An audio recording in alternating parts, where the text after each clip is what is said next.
Ky emision përkrahet nga Spitali Fati Im, Leoni Group Corporation, pasticceria Family Agusholli Sweets, dyqani i këpucëve ortopedike për fëmijë, Steps.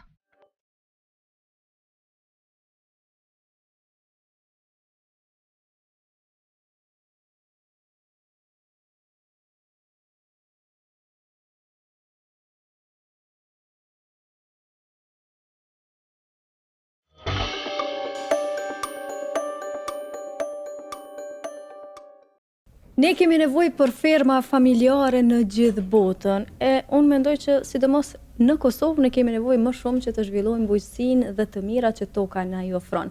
Por që sigurisht se për të diskutuar për gjëra të tilla ne ndonjëherë stepemi dhe nuk japim rëndësi aq sa do duhet t'i japim rëndësi prodhimit dhe të mirave që mund t'i nxjerrim nga toka jonë sa më afër neve. Por për të biseduar për më tepër për gjëra të tilla, unë kam nderin sot që të kem këtu një grua e cila në rrafshin ndërkombëtar është dëshmuar shumë në punën e saj si fermere, por gjithashtu edhe si ligjëruese profesoresh në një universitet të njohur në Finland, pra në Universitetin e Savonjas. Kush është kjo grua? Kati Partanen është antare e bordit në Organizatën Boterore të Fermereve. Ajo gjithashtu shërbeu si facilitatore e Komitetit të Grave në Organizatën Boterore të Fermereve në periudhën 2015-2022. Përveç kësaj, e theksova edhe një herë, është profesoresh në Universitetin e Savonjas në Finland. E kam nderin të kem këtu të ftuar bashkë me bashkëpunëtorin e saj, që është profesor asistent Bahtir Hyseni nga Universiteti i Mitrovicës. Por para se të kaloj te biseda, që sigurisht do të jetë shumë e këndshme dhe me shumë informata, dua të bëj një falënderim për ata që mundsojnë realizimin e emisionit tonë. Faleminderit Spitalit Fati Im, i cili gjendet në Xhallaviz dhe ofron shërbime mjekësore tashmë të dëshmuara në 3 dekada. Ginekologjia me infertilitet, pediatria, neonatologjia, kardiologjia, kirurgjia torakale, kirurgjia e fëmijëve dhe laboratori që është emër i dëshmuar ndër vite. Një falënderim tjetër dua të bëj edhe për pasticcerin Family Agusholli Sweets, e cila gjendet në disa pika në gjithë Kosovën dhe i ofron ato mbështirat e bukura dhe të këndshme të cilat janë ndoshta pjesa më e bukur e çdo eventi në jetën tonë. Një tjetër falënderim dua të bëj edhe për Leoni Group Corporation, që është një prodhues vendor. Dhe sot ne do të flasim se sa shumë rëndësi ka që të përdorim prodhimet vendore, por gjithashtu edhe të jemi prodhues në mënyrë që të gëzojmë të mirat të cilat ne toka jona jap.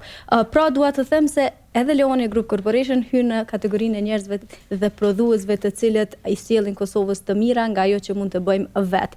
Një prodhues vendor me cilësi të mëdha të prodhimeve të mishit e gjeni në marketet e Kosovës, kërkojeni atë flamurin e bukur të Republikës së Kosovës dhe përveç se do bleni cilësi, gjithashtu do investoni në të mirën e këtij vendi.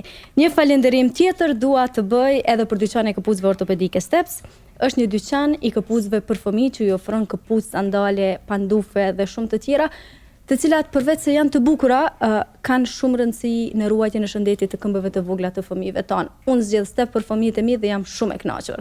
E tani po kthehem te kjo intervista e këndshme të cilën mezi e kam pritur, sepse gjithmonë kam dashur të flas për këtë fushë që në Kosovë aq pak diskutohet.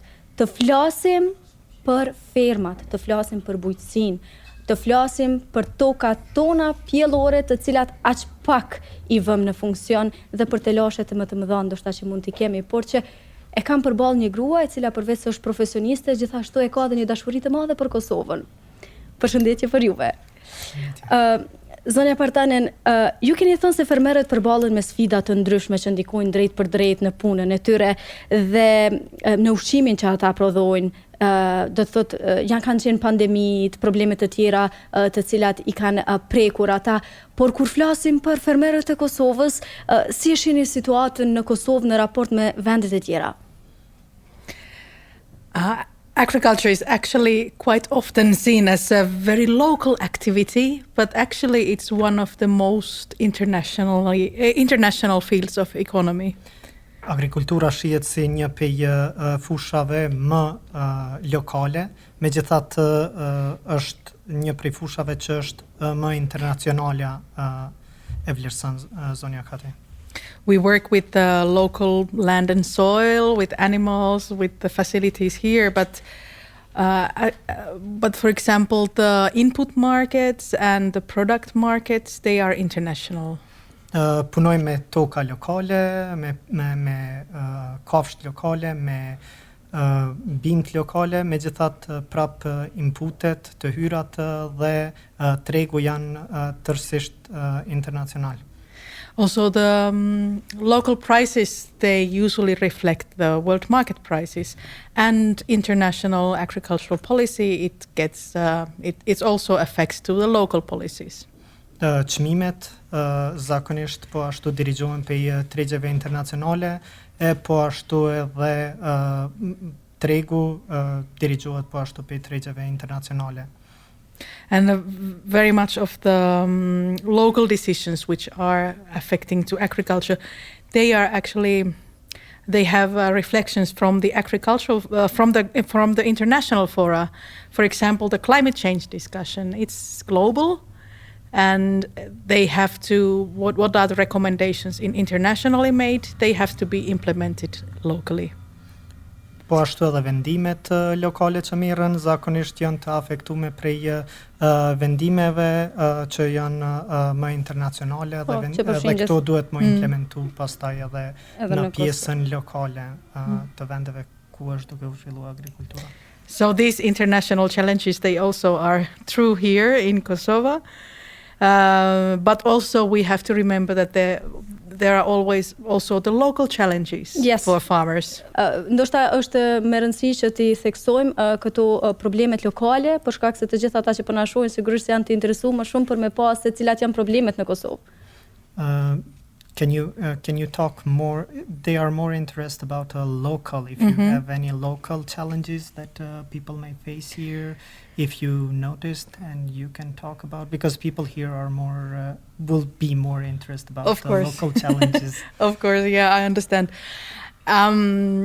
Well, I see a lot of potential in agriculture in Kosovo, but also, of course, there are challenges. For example, I don't know if it's a challenge or at least a phenomenon that farms here are very small and the structure is very, diversified. There are few big farms, but majority of farms are very small. Sheh potencial shumë në Kosovë, por megjithatë ka dhe sfida, po na jep një shembull të fermave dhe të masive të fermave. Shumica e fermave sa ka shumë me vrejt, nuk e din sa është fenomen apo është një praktik, po në përgjithësi fermat janë shumë të vogla. Kapaciteti I fermave në Kosovë është I vogël, po. Ajo që ka do të thot përputhet me këtë që po thot edhe zonja Partanen është edhe ajo që ka ekspertët vendor vazhdimisht thonë se bujqësia në Kosovë karakterizohet me rënje të prodhimit. Pra është një të lashe në këtë aspekt fakti që në Kosovë ka rënje të prodhimit, pra të produktit vendor. Ku është ndoshta problemin kryesor përveç gjithasaj që ka u përmend në nivel internacional për atë që ndoshta shtete tjera edhe të rajonit janë shumë më mirë se ne? There are challenges about the decrease in the production rate in Kosovo, especially in agriculture products. And experts are saying that for Kosovo.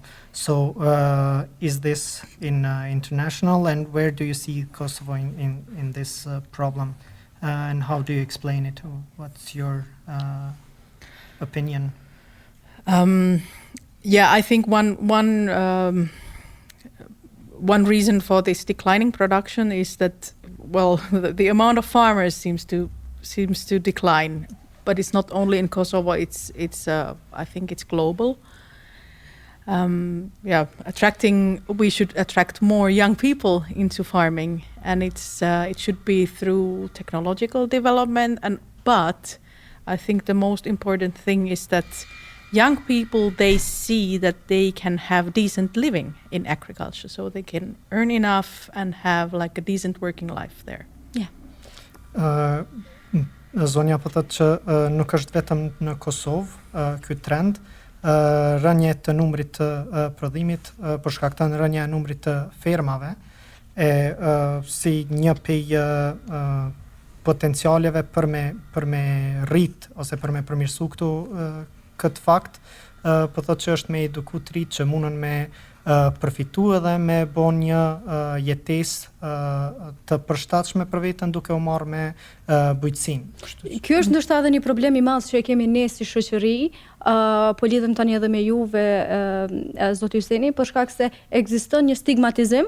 Unë mendoj që në momentin se kur ti do merresh me bujqësinë, qoftë edhe si një i ri, e ardhmja jote është pa ndonjë perspektivë të caktuar, e që unë mendoj se do duhet të punoni bashkërisht për ta ndryshuar këtë kahjen, e cila sigurisht se po i bën dëm zhvillimit të vendit, sepse dim të gjithë që një motor i madh i zhvillimit të vendit është bujqësia. Nga aspekti juaj, duke marrë parasysh, nga perspektiva juaj, duke marrë parasysh se ju jetoni në Kosovë, por keni edhe bashkëpunim edhe me njerëz të cilët vijnë nga jashtë, e shohin situatën, ndoshta mund të japin edhe mendimet e tyre. Çka mendoni për këtë çështjen e stigmatizimit?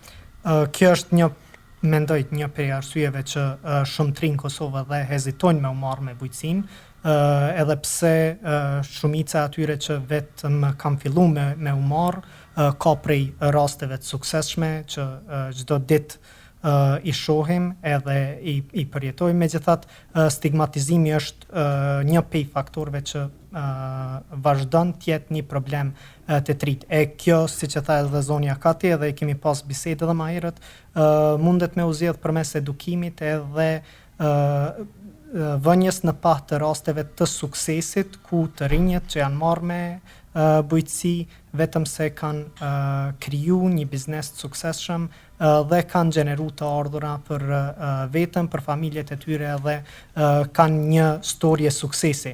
E kjo bëhet përmes edukimit, duke investu në edukimin e trive, edhe duke largu këtë stigmën që është për personat që merren me bujqësinë.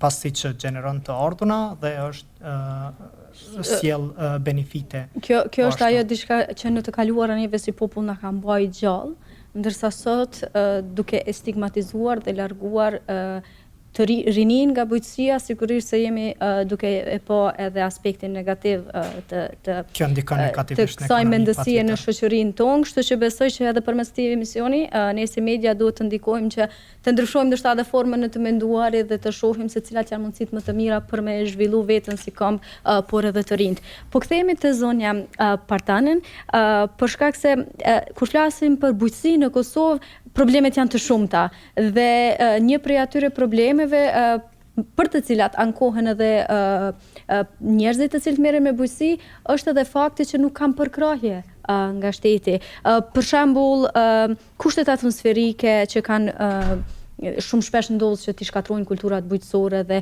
nga ajo të dalin fermerët të cilët ankohen se nuk e kanë asnjë përkrahje për me imbulu dëmet të cilat janë shkaktuar, pra nuk e kanë një lloj sigurimi. Si e komenton zonja Partanen këtë që sigurisht se dallon prej vendeve të tjera të zhvilluara ku ka edhe sigurim dhe mbulon dëmet të shkaktuara nga natyra? So there are a lot of problems in agriculture, and people who work in agriculture, they don't have so much support from the government for all these problems. One of the problems the Miss is mentioning about the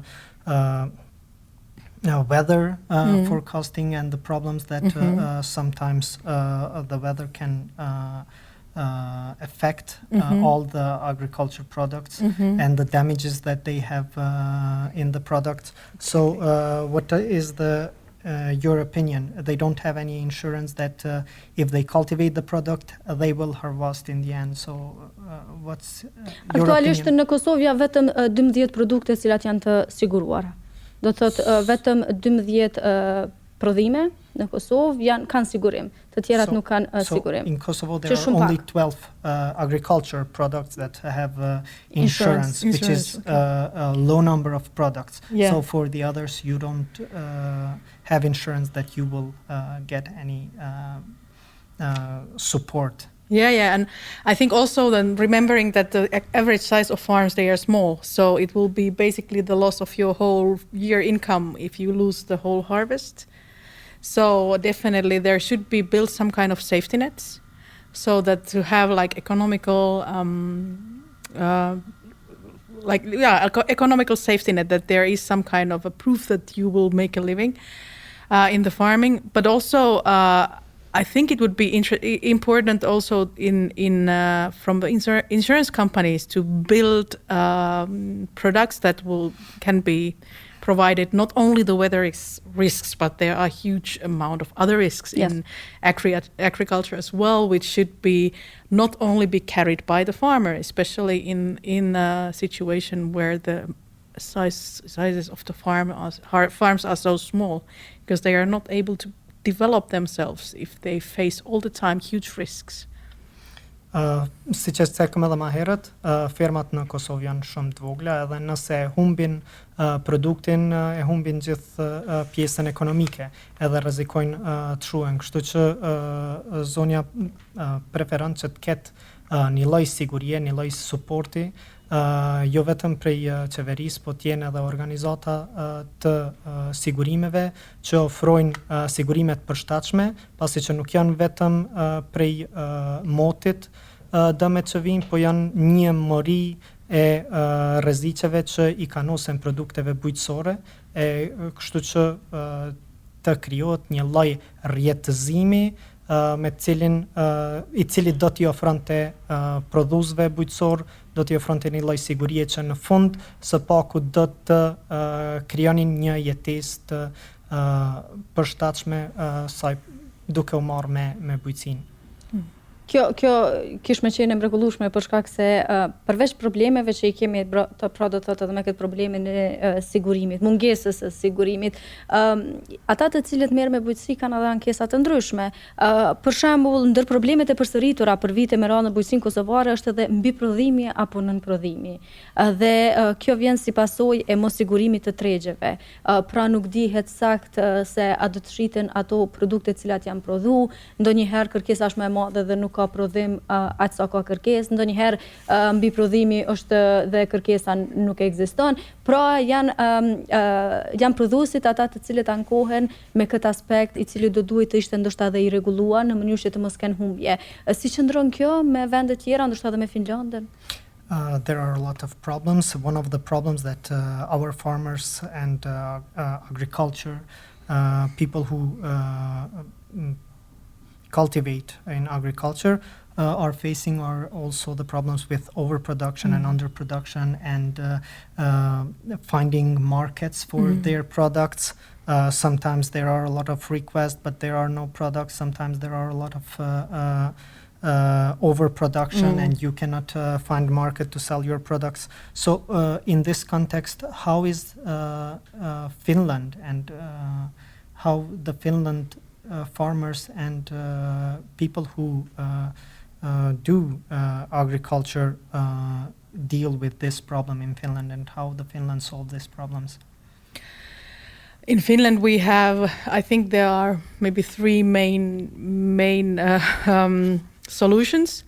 One is educated farmers who know how to follow the market signals, and also that they can control the production quite well. Well, we're always dealing with the biological processes, so yeah. But anyway, one is the educated and trained farmers. Kështu që në Finland, po thotë janë tri zgjidhje kryesore që i kanë gjetë që japin zgjidhje. Një prej tyre është fermer të edukuar, cilët mund ta përcjellin tregun edhe sinjalet që jep tregu për prodhimin e produkteve të tyre, e po ashtu ta përcjellin edhe prodhimin e tyre, duke mbajtur kështu në një formë të sigurt edhe që do ketë zgjidhje për produktin e tyre në fund. Then the second solution or second good practice is a good advisory system. I think it's crucial to have to support the farmers, is to have a good advisory system and also availability of data.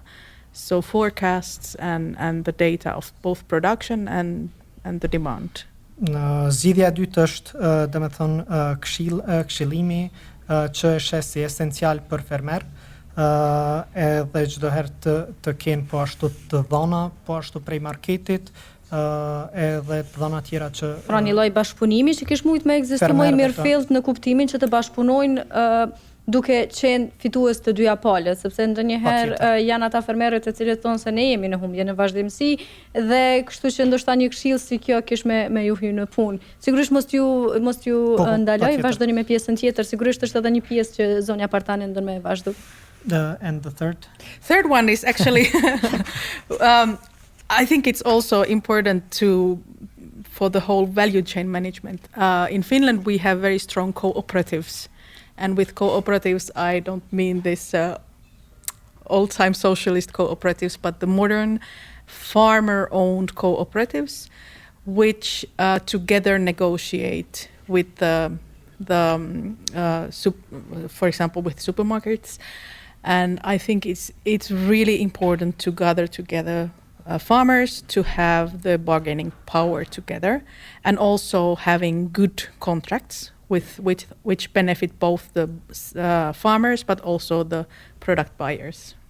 Një zgjidhje e tretë është, po shpjegon rastin e Finlandës, janë kooperativat bujqësore, po jo në termin e vjetër si ka qenë atëherë në socializëm, po të modernizuara, ku fermerët bashkohen edhe krijojnë një kooperativ e cila do t'i shërbejë interesave të fermerëve, edhe do të krijojë kontrata në të cilat kanë benefite edhe marketet, po edhe fermerët, kështu që sigurohet tregu përmes këtyre kooperativave bujqësore moderne. Veç ajo që ka unë di për Finlandën është që këta njerëz janë shumë patriot.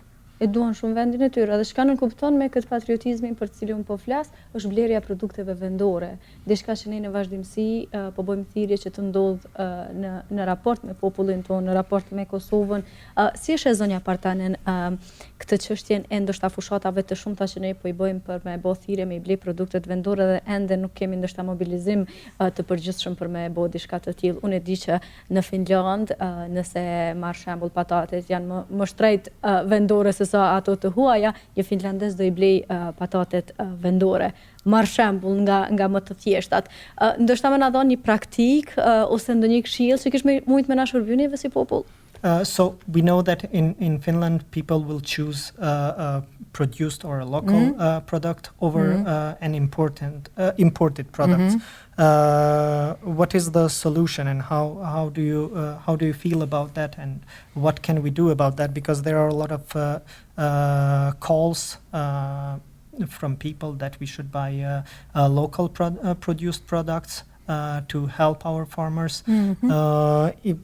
She's giving an example for Finnish people. If they have two products in market for potatoes, and if the local produced potato is more expensive than the imported one, Finnish people always choose the local produced one. Yes. So how do you see it, and what's your advice? Yeah, in Finland, we, as a farmer, I'm very grateful for Finnish consumers because they tend to use the Finnish product, and we have a special brand, like Good from Finland. So it's our special brand to help the consumers, first of all, to choose the Finnish product. Jam shumë falënderues për konsumatorët finlandez, pasi që gjithmonë shkojnë dhe zgjedhin produktin vendor përpara atij të importuar. But also, as farmers, farmers have big responsibilities that they have to face the consumer's need and produce that kind of products. For example, that the responsibility of the production, for example, in environmental or animal welfare, from animal welfare point of view, they are facing the consumer's needs. Por po ashtu edhe fermerët pastaj kanë obligimet e tyre ndaj këtyre konsumatorëve, pasi që duhet të plotësojnë kërkesat dhe nevojat e tregut dhe të këtyre konsumatorëve, dhe ata dëshirojnë të i plotësojnë sa më përpikëri, e po ashtu duke u kujdesur edhe për ambientin dhe po ashtu për mirëqenien e kafshëve, duke i plotësuar të gjitha kërkesat dhe nevojat pa shkaktuar dëme anësore. Sakt, kjo duhet të shërbente si mësim, mendoj, për të gjitha ata të cilët e kanë një hise, ta themi, në këtë raport transportin e dërgimit të prodhimit vendor deri në duart e konsumatorit. Pra nga i fermerja atje që ndoshta të duhet të mësoj më shumë se si me trajtu kafshën e cila na jep ato të mirat për të cilat ne po flasim, e deri te personat të cilët e shesin dhe e bëjnë proklamimin e atij produkti. Kështu që është shumë e mirë kjo që po thot zonja Kati, sepse sigurisht do duhet me i shërby gjithë atyre që po na dëgjojnë dhe po na shohin, por që është edhe një aspekt tjetër, deri tani ne e përmendëm edukimin. Edukimin në kuptimin e fermerëve, edukimin në kuptimin e ndoshta edhe të popullit për me u ushqy mirë dhe me produkte të cilat janë sa më afër, sepse unë gjithmonë them që sa më afër që e kemi një produkt, aq më i shëndetshëm do të jetë, nuk ka bërë rrugë të gjatë për me ardhur deri në Kosovë. Por si qëndrojmë ne me fushën e edukimit, në kuptimin e edukimit të brezave të ri në universitet e kam fjalën. So, what is your opinion about the education in universities? And how is the situation? How do you see it? She wants to know your opinion. I think the education should be developing from their own point of view, should have also an input on development of agriculture here. So because the educational, for example, universities, they are not only responding to the needs of today, but the universities should have a role of creating the future. So educating the young people to the future needs. So in that direction, what does Kosovo want the agriculture to be here in future? Përgjithësia e universitetit është, domethënë, zhvillimi, edhe duhet të jetë pikë e zhvillimit, e shes si pikë zhvillimi dhe nuk duhet të sjell vetëm të mirat për sot, por të jetë një udhëhecse edhe për të ardhmen. Dhe ku ky edukim, universiteti, don ta shoh Kosovën në të ardhmen edhe bujqësinë po ashtu në Kosovë në të ardhmen. So, kështu që duhet të jetë një prej faktorëve zhvillues e shesit të atill. Piknisja sigurisht. Yeah, and I think it's good that universities here, they are willing to cooperate, because I think international cooperation is really important. But the education should be today for today's young people. It should be motivating. It should be innovative. And it should show that agriculture really is a future field of economy, because there are room for innovation, there are room for technological development.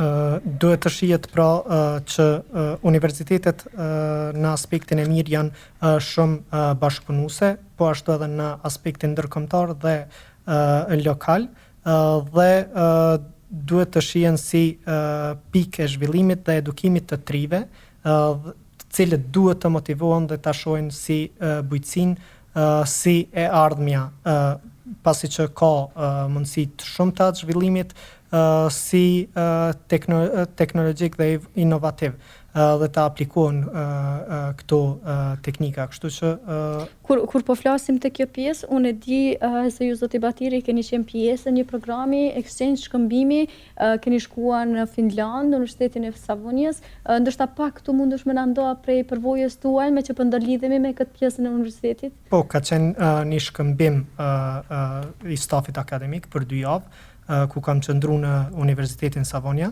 dhe ka qenë një prej eksperiencave shumë të mira, edhe ka qenë të bëj me aplikimin e teknologjisë në të mësuarit, e po ashtu edhe trinomi i bashkëpunimit student, profesor dhe industri, edhe si mundemi ta realizojmë sa më mirë që t'jetë e mundshme, edhe si e implementojnë në Savonja.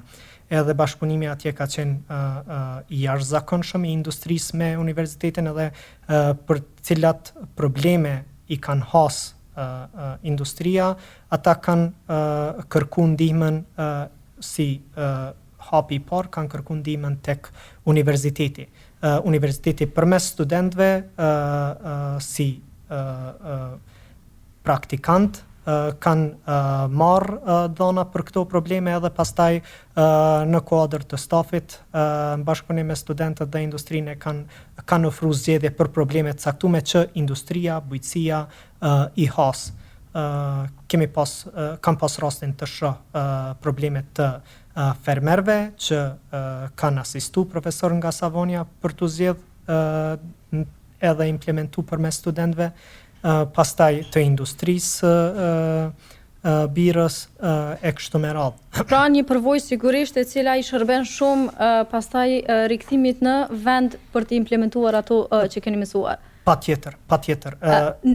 Sigurisht po. Megjithatë, mendoj që në këtë aspekt duhet, domethënë, përveç konsumatorit, edukimi I fermerëve, e pastaj të realizohet ky trinomi të cilin këta veç e implementojnë edhe të japin zgjidhje për industrinë, pasi që ky trinom varet edhe është një zinxhir I lidhur që varen nga njëri tjetri. Studentët për vendin e punës, industria për zgjedhjen e problemeve, e ne si produkt I kemi studentët e po ashtu edhe dhënien e zgjidhjeve për probleme të caktuara, e po ashtu edhe zhvillimin që duhet të japim kohje. Sigurisht, ne do të kthehemi prapë te zonja Partanen, por para se të vazhdojmë bisedën tonë e cila është shumë informuese dhe po jep edhe përvoja nga një vend që në gjithë botën njihet si vendi ideal për të jetuar, siç është Finlanda. Unë dua të bëj edhe një falënderim për ata që mundsojnë realizimin e këtij emisioni. Faleminderit Spitalit Fati Im, I cili gjendet në Çallaviz dhe ofron shërbime mjekësore tashmë të dëshmuara në 3 dekada. Kërkojeni në rrjetet sociale Spitalin Fati Im, sepse aty sigurisht do merrni më shumë informata dhe ndoshta po patet nevojë për ndonjë konsult mjekësore apo vizitë edhe mund të bëni terminin tuaj. Një tjetër falënderim dua të bëj për Leoni Group Corporation, që është një prodhues vendor me cilësi të lartë të produkteve të mishit. I gjeni në të gjitha marketet e Kosovës dhe çka është më rëndësi, do bleni shqip, do bleni prodhim vendor. Një tjetër falënderim dua të bëj edhe për Familjare Sweets, që është një biznes I jashtëzakonshëm. E them I jashtëzakonshëm sepse ato ëmbëlsirat e këndshme të bukura, por gjithashtu edhe shumë të shijshme I japin hijeshi çdo eventi.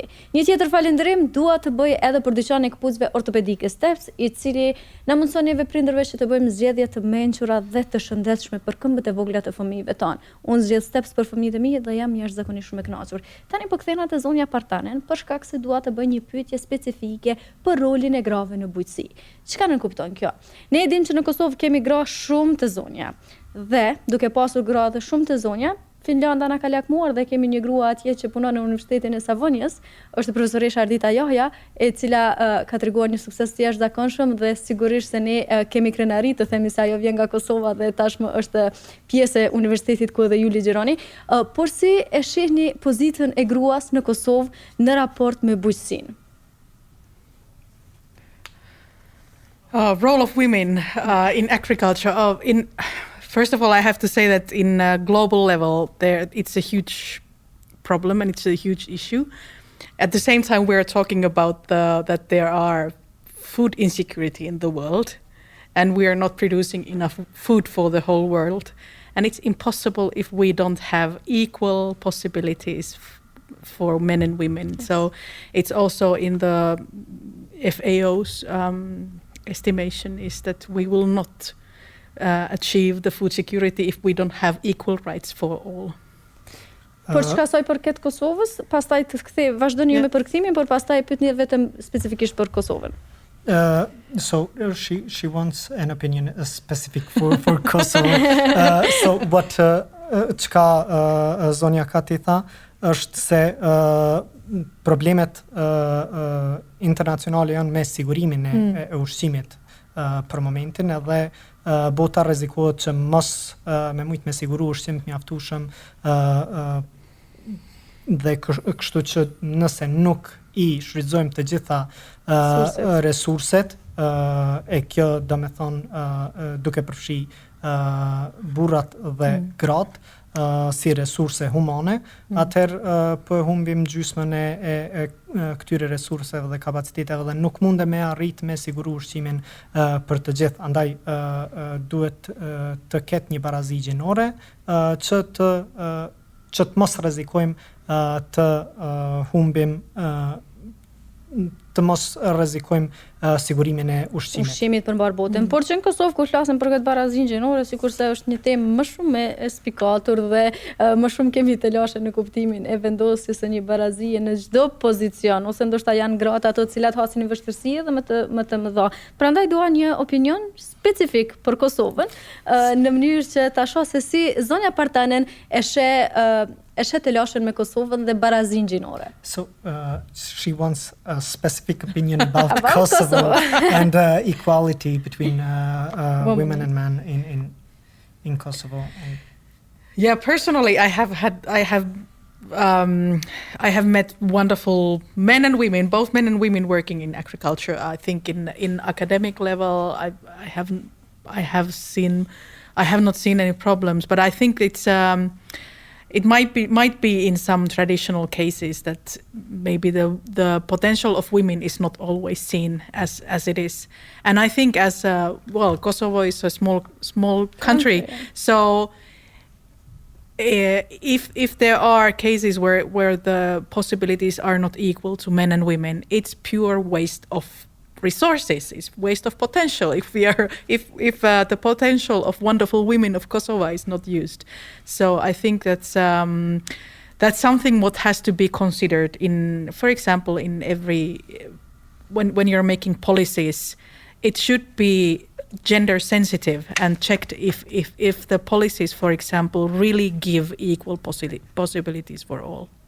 Si ka arrit Finlanda me e rregullu kaq mirë këtë çështjen e barazisë gjinore? Ndoshta të mësojmë pak për Finlandës edhe më shumë. Po e përkthejmë. Do me thonë, nuk e shes si problem sa për eksperiencës që e ka pas deri më tani në Kosovë, pasi që ka pa burra dhe gra të mrekullueshëm në pozitat e tyre, si mbujtësi, po ashtu edhe në pjesën akademike. Megjithatë, nëse ka pengesa të tilla që kjo nuk i ka hasë si pjesë e nivelit tradicional, e që nuk e shfrytëzojmë potencialin e gruas të grave të mrekullueshme në Kosovë, atëherë do të jetë një humbje e madhe për tregun e punës dhe për zhvillimin, pasi që nuk po e shfrytëzojnë potencialin që e kanë në duar. So she's more interested Ndoshta më na tregu çysh e ka rregulluar Finlanda? How the Finland solved this problem about the gender equality. You want to know everything about Finland? Like, you're here now. Jam borç me thonë po ashtu që tha që kur të krijohen politikat duhet me pas patjetër në konsiderat që të jenë sa më sensitive në aspektin gjinor edhe të ofrojnë një barazi gjinore gjithmonë në politikat që i bëjnë. About Finland. About Finland, yes. I think in Finland we have so long tradition of building equality. I think it dates back well, at least to for example during the Second World War, where men were mainly in the war, so women had to take care of everything. So at least then it was that okay, women can do all things what men can do. So I think that might be one of the reasons. But also in language, we have one example in language. We don't have a special.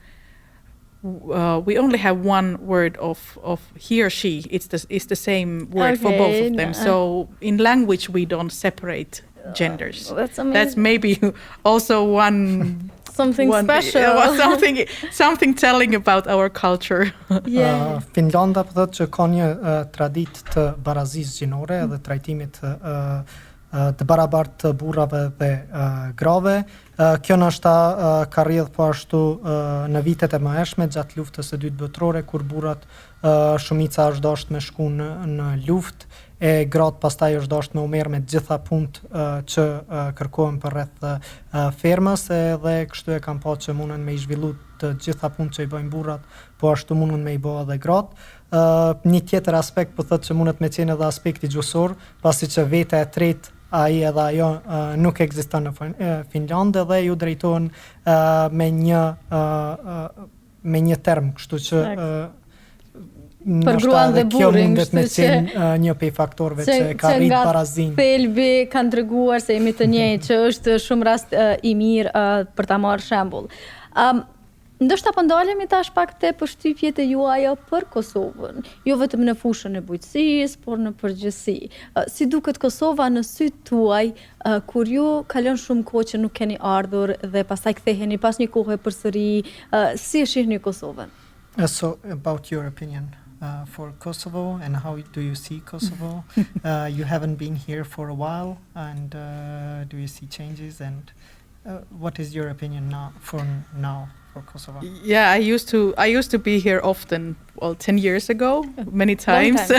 And then now I'm here for the first time in 10 years.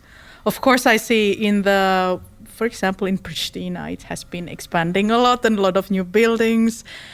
And I see there is a lot of development in Kosovo. For example, the IT sector, I think there are a huge amount of innovations and new businesses.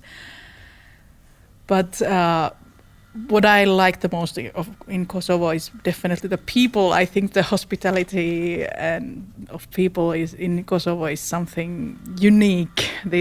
I'm happy that it has not changed. It's the same, and I have wonderful friends here in Kosovo. It will never change. It will never change. And I always feel welcome. And that's why it would be wonderful to see the Kosovo to develop as a country, because it would be wonderful to save this culture here and be able to come here again. You're welcome, of course.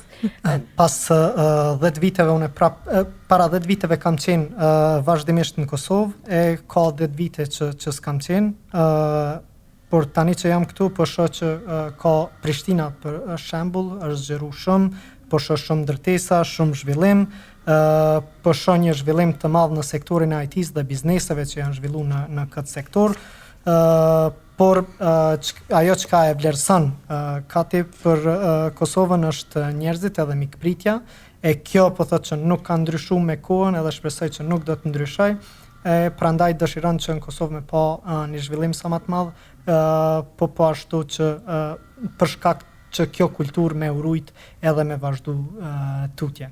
Zakonisht kur flas me njerëz të cilët jetojnë jashtë në vende të ndryshme të botës, përshtypjet e para që i kanë për Kosovën apo pas një kohe të qëndrimit në Kosovë, deklarohen se kafja më e mirë në botë është në Kosovë. Cilat janë përshtypjet e zonjës Partanen për macchiato në Kosovë? So people who live outside Kosovo and come to visit Kosovo, they always have a good opinion about the coffee, and they like the coffee here, the macchiato. So what is your opinion about the macchiato of Kosovo? Oh, it's good. It's very good. It's very different actually compared to coffee we have in Finland, because we usually drink filtered coffee. Yeah. But I like both. A lot, I think. Oh yes. But I like the both. They are different, but very good coffee also here. And always when I come here, at least I have to take also Turkish coffee. Okay. Ka një opinion të mirë edhe zonja Kati, edhe pse në Finland e pin një kafe tjetër që është kafja filtruar, po megjithatë ka një opinion të mirë për macchiaton këtu, po ashtu edhe kafen turke çdo herë sa vjen e konsumon këtu.